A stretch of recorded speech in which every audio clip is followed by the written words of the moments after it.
ہونا ضروری ہے۔ اور تیسری چیز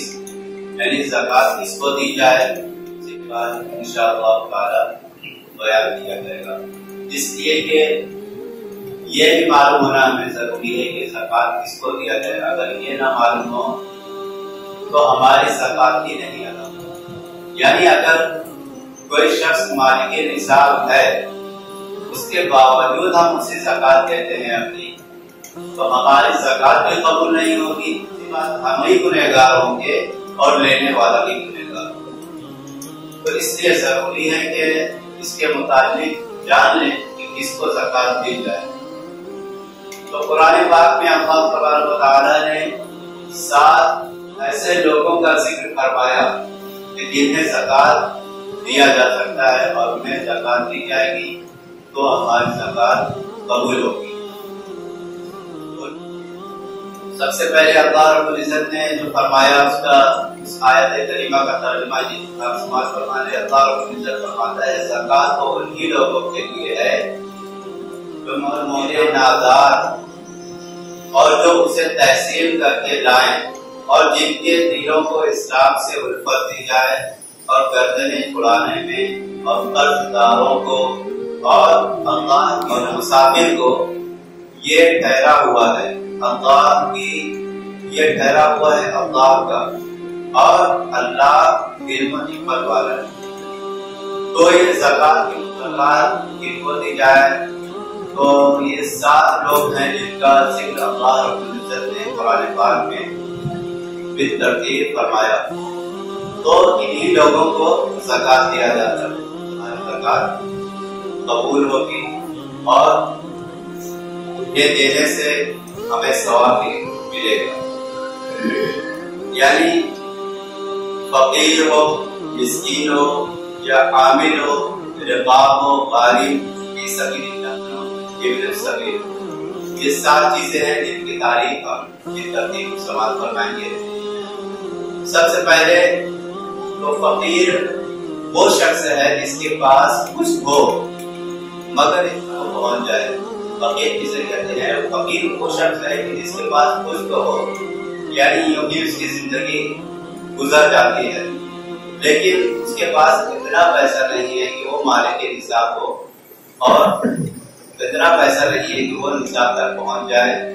اور نصاب کی کمی میں بھی اس کی حاجت اصلیہ میں گرا ہوا ہو، مثلا رہنے کا مکان، پہننے کے کپڑے، خدمت کے لیے غلام اور علمی کام کرنے والے کے لیے دینی کتابیں جو اس کی ضرورت سے زیادہ نہ ہو، اور اسی طرح اگر قرضدار ہے تو اس کی ضرورت سے زیادہ نہ ہو۔ اسی طرح اگر قرضدار قرض کی رقم نکالنے کے بعد نصاب باقی نہیں رہے گا تو بھی وہ فقیر ہے، اگرچہ اس کے پاس ایک تو کیا کئی نصاب ہو، اگر کئی نصاب ہو، اس کے پاس سونے بھی ہو، چاندی بھی ہو، مال ہو، تو اگر اس کے پاس اتنا قرض ہے کہ وہ قرض اس میں سے ادا کر دے تو وہ نصاب تک نہیں پہنچے گا، پھر بھی وہ فقیر ہی مانا جائے گا۔ اور اسی طرح عامل وہ شخص ہے جسے بادشاہ اسلام نے زکوٰۃ اور عشر وصول کرنے کے لیے مقرر کیا ہے، اسے کام کے لحاظ سے اتنا دیا جائے کہ اس کو اور اس کے مددگاروں کو متوسط طور پر کافی ہو، مگر اتنا نہ کیا جائے کہ جو وصول کر لایا ہے اس کے نصف سے زیادہ ہو جائے، یہ عامل کہلاتا ہے، جنہیں زکوٰۃ دیا جا سکتا ہے۔ اور اسی طرح مسکین وہ شخص ہے جس کے پاس کچھ نہ ہو، یہاں تک کہ کھانے اور بدن چھپانے کے لیے بھی کچھ نہ ہو، اسے لوگوں سے مانگنے کی ضرورت پڑتی ہے تو مسکین اسے کہا جاتا ہے۔ اور اسی طرح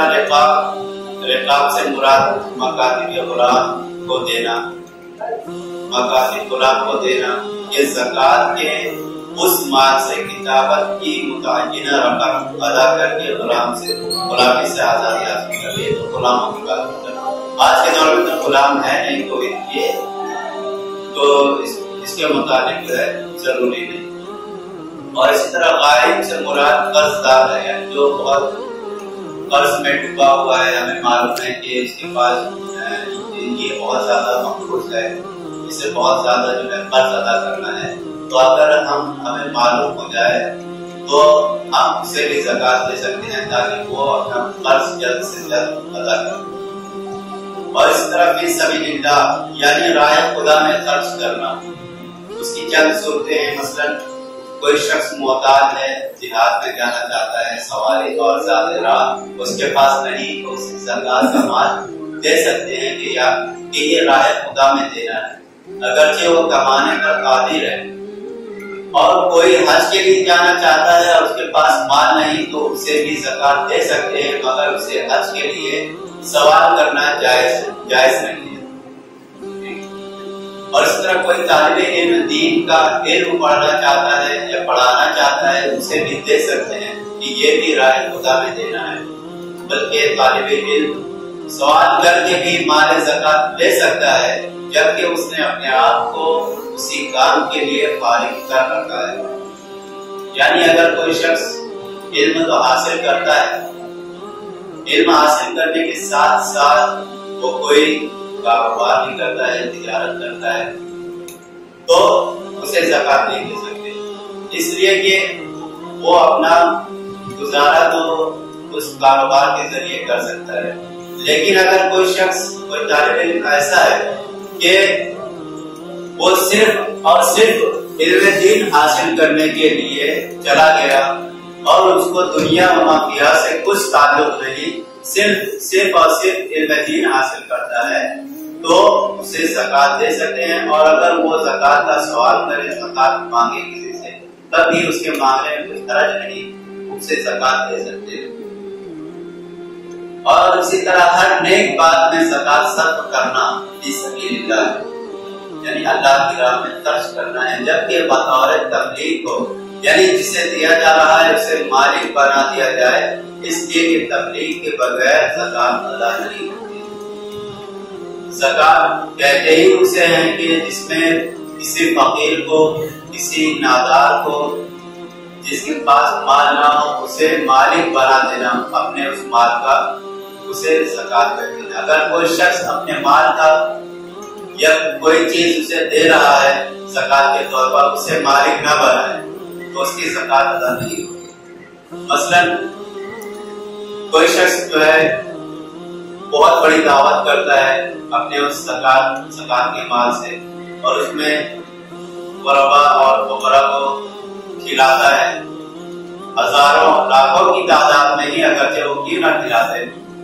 اس دعوت میں بلا کر انہیں کیوں نہ کھلاتے، تو اس طرح زکات نہیں ادا ہوتی، اس لیے کہ اس نے اپنے اس دعوت میں کھانے میں سے کھلایا ہے، اسے مالک نہیں بنایا ہے۔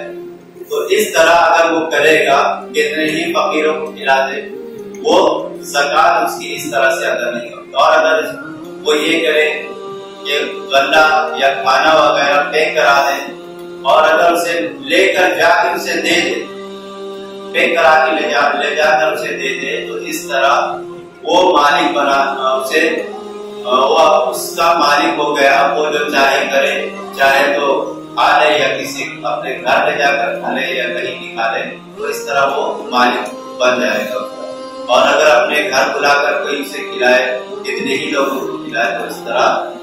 تبلیغ نہیں پائی جائے گی، یعنی اسے اس چیز کا مالک بنانا نہیں قرار پائے گا۔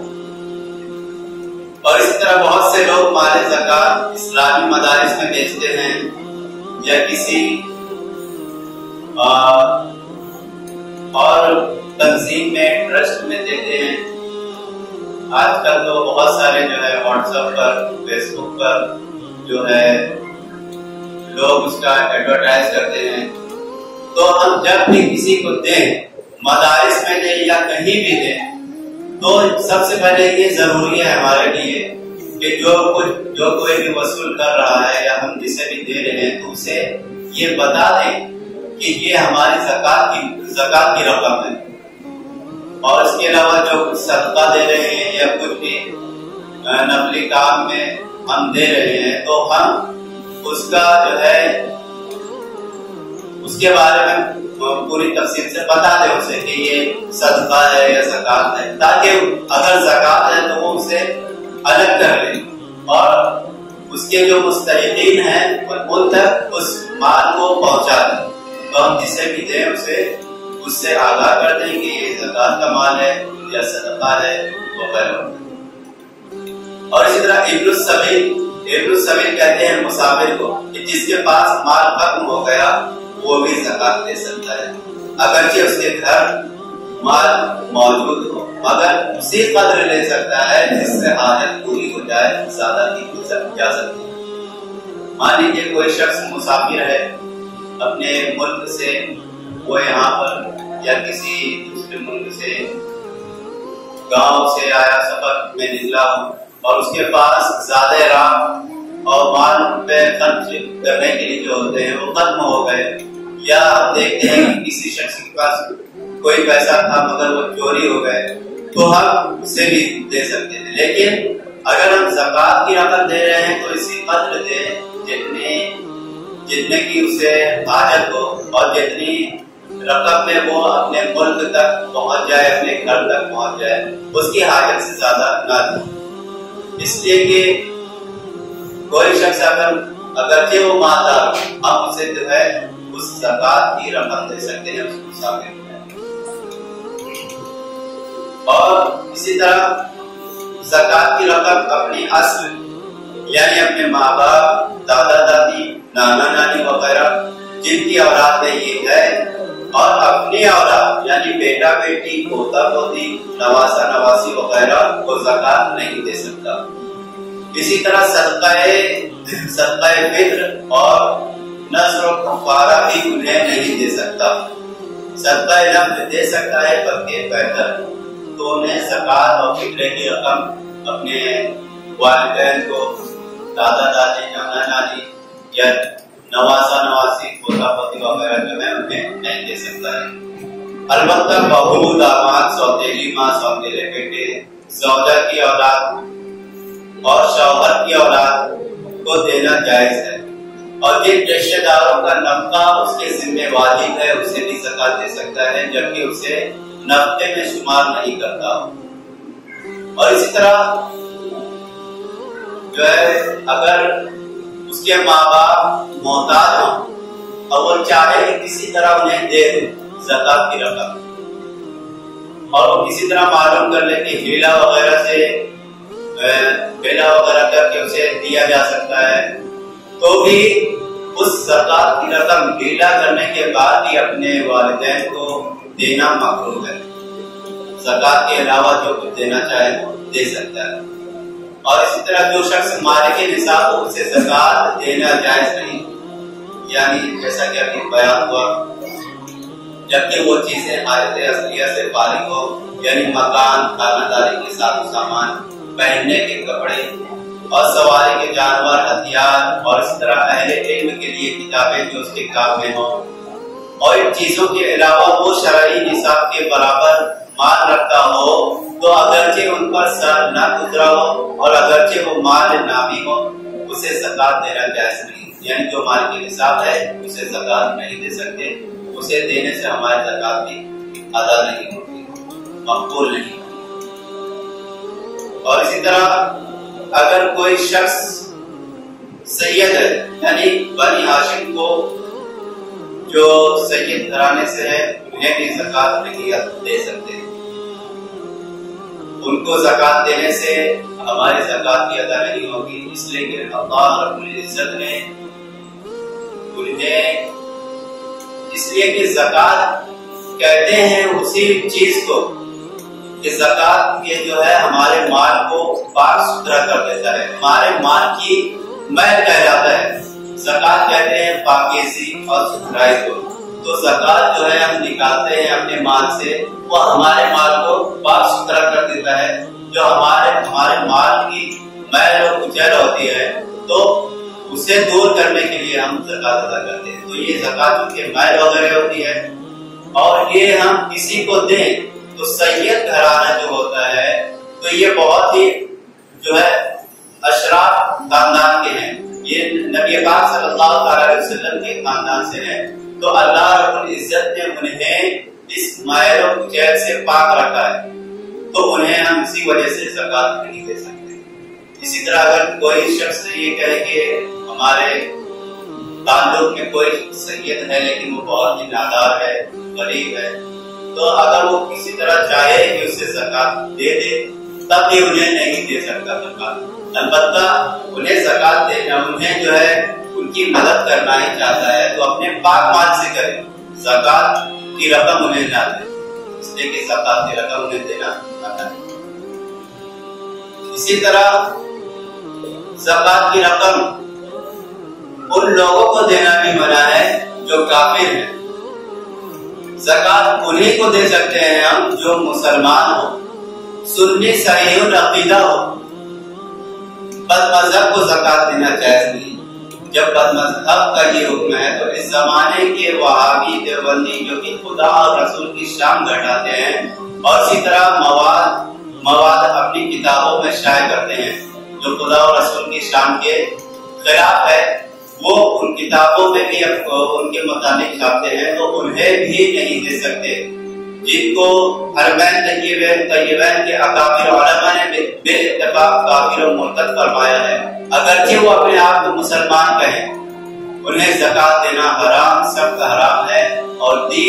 تو ہرگز ادا نہیں ہوتی۔ جان لیجیے سب سے پہلے کہ وہ مسلمان ہے،